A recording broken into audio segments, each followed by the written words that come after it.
Hello and welcome to the jungle garden in Denmark. This year has so far been full of ups and downs, and I just thought that in this video we'll have a quick look at all the negative and all the positive things. Luckily there are more positive than negative things.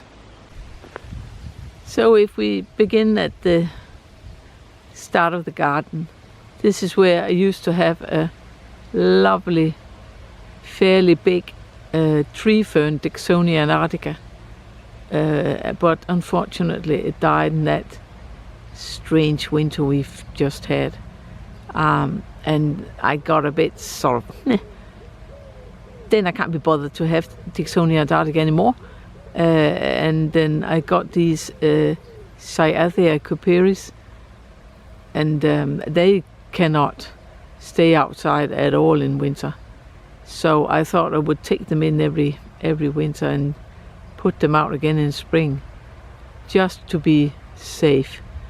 But I mean, it is planted in the right spot. It's got dappled shade, it's got plenty of water, and it's not doing anything. It looks miserable, so perhaps I'll be going back to Dixonia antarcticas after all.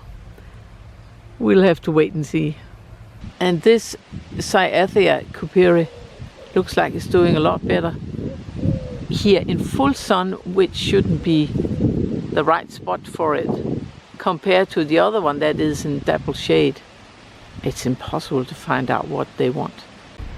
Then there is this area where the eucalyptus trees used to be, and they, as you know, they died in this winter as well. But I think it has turned out really good, and it looks a lot more part of the jungle than before, including these big trachycarpus that I got hold of in the local supermarket. So that is one of the positive things. But a negative thing about this area is that it has turned out that our biggest Trachycarpus fortunii, unfortunately, also was killed in this winter. Sometimes it takes several months before you can see it, but clearly it is dead. What a shame. But on the positive side, we've got this Gunra manicata, or cryptica, or whatever they call it nowadays. It all of a sudden it popped up as come and get it for free. So we did, and it is huge. We've had to plant the rest of it somewhere else in the garden. I can see we have to sort of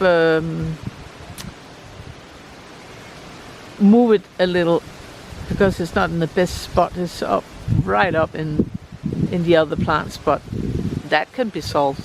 So that was one positive thing. And here is the other half of the big Gunra manicata. I know it doesn't look too good, but it was stuck up in 30 degrees and planted again, and I think now it's just busy getting its roots established, and then it sacrifices the leaves. Both the Gunras have been planted in a hole with a rubber liner in the bottom, not going all the way up, but just in the bottom, so that there will be some water standing there for the roots, and if we get really loads of water, it will overflow and run out, so it's not standing in a bog or like in a bucket of water. And as you can see in the background, the drain pipe is running straight into the bed, so it will be watered every time it rains, because we're pretty sure that's why our old Gunra died. Even though we did water it a lot, apparently it wasn't enough. So now we'll try again. And whether we like it or not, we have to realize that we have got climate change And a garden like this uses a lot of water. So does the pond, because there's a lot of evaporation when it gets really hot. It's like the weather gets stuck in a pattern once it gets going. With rain, it rains for days, and same thing when it gets hot, warm and sunny. It's days and days on end, and we need to water a lot then. And we have this, for many years we've used rainwater, but one tank of rainwater is 1,000 litre, and it just doesn't go a long way when we've got many days of drought. So that's why we've decided to do it a bit bigger, because we've got the room. We're lucky that we've got room for all these tanks, but here we have the capacity of 9,000 litres, and we do sometimes run out, but not often. We also use this water for topping up the pond, because there is an evaporation from the pond when it's really warm. This area, called the mountain, is also beginning to look like a want. We have now planted several Euphorbia minus merlots that looks good in contrast to the bluish leaves of the echiums, I think. And then I remembered that I had a small Nymphophia in a pot, and I thought that would be very suitable for this area. So I'll plant it out there later on. Another positive thing is that 2 of our big cordyline have flowered this year, and now has set seed, which is really fun because we haven't tried it before. And Crocosmia lucifer is in flower and looks gorgeous as always. I think it's just the right look for a jungle garden. We primarily keep it green with not many flowers, but I do think that the red, bright red, gives a real tropical feeling.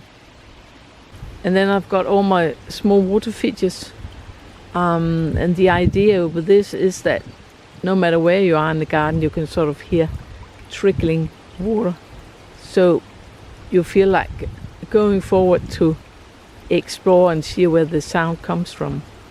One of the biggest positive things in the garden is that one of the tree ferns has actually survived against all odds. As you can see, it's just only started to unfold the fronds, and we're almost in August, so it has been struggling. So hopefully we can keep it alive next winter.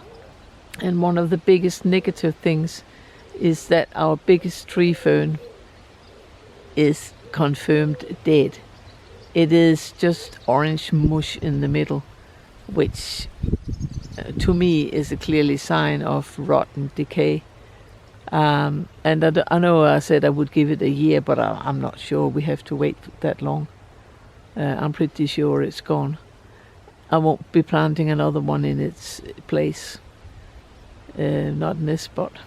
What a shame. Another positive thing is this Canna Stuttgart, which has grown to be really gorgeous.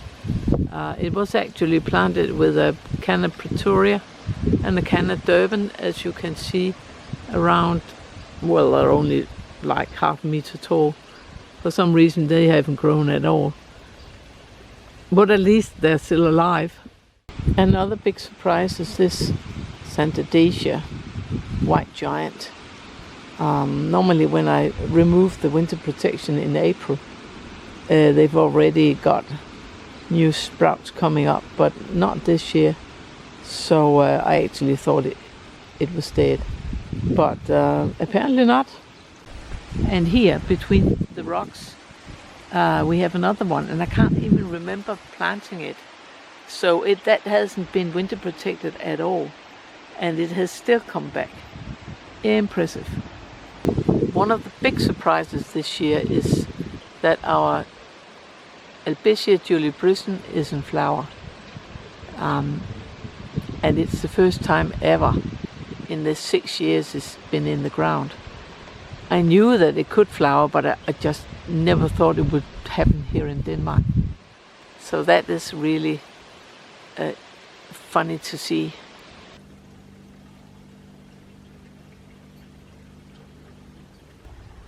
And this was all for now. Thanks for watching.